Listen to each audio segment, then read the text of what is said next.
Menghadapi momen Natal dan Tahun Baru 2024, BPOM di Palembang melakukan intensifikasi pengawasan pangan pada 72 sarana di Sumsel. Dari hal tersebut, BPOM mendapati ribuan pieces produk yang beredar di pasaran tidak memenuhi ketentuan.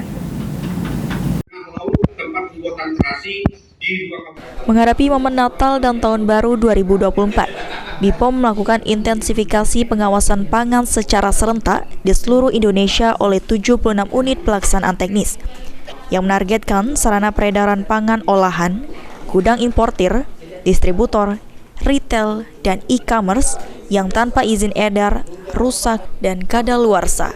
Kabid Pemeriksaan BPOM di Palembang, Aquirina Leonora mengatakan, dalam pelaksanaan intensifikasi BPOM hingga 21 Desember di kabupaten kota yakni Palembang, Ogan Ilir, Prabu Muli, Muara Enim, Pagar Alam, serta Musi Banyuasin pada 72 sarana, yakni gudang marketplace, distributor pangan, sarana retail modern, sarana retail tradisional, dan pembuatan parcel. Terdapat 16 sarana tidak memenuhi ketentuan, di mana didapati sebanyak 7.108 pieces dari 31 item tanpa izin edar dengan keekonomian Rp4.466.400. 73 pieces dari 41 item rusak kemasan dengan keekonomian Rp1.635.175. 168 pieces dari 19 item produk kadaluarsa dengan keekonomian Rp794.700 yang masih beredar di pasaran, atau untuk total terdapat 7.349 pieces dari 91 item beredar tidak sesuai ketentuan dengan nilai keekonomian Rp6.101.575.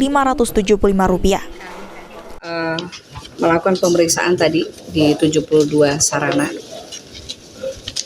Yang kita temukan adalah tanpa izin edar sebanyak 31 item, jumlah pieces adalah 7.108.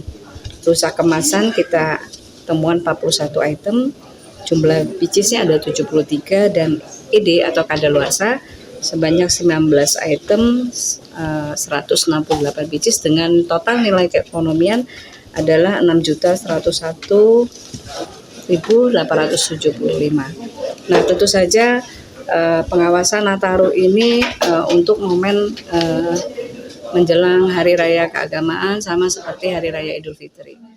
Sandi Pratama, PAL TV.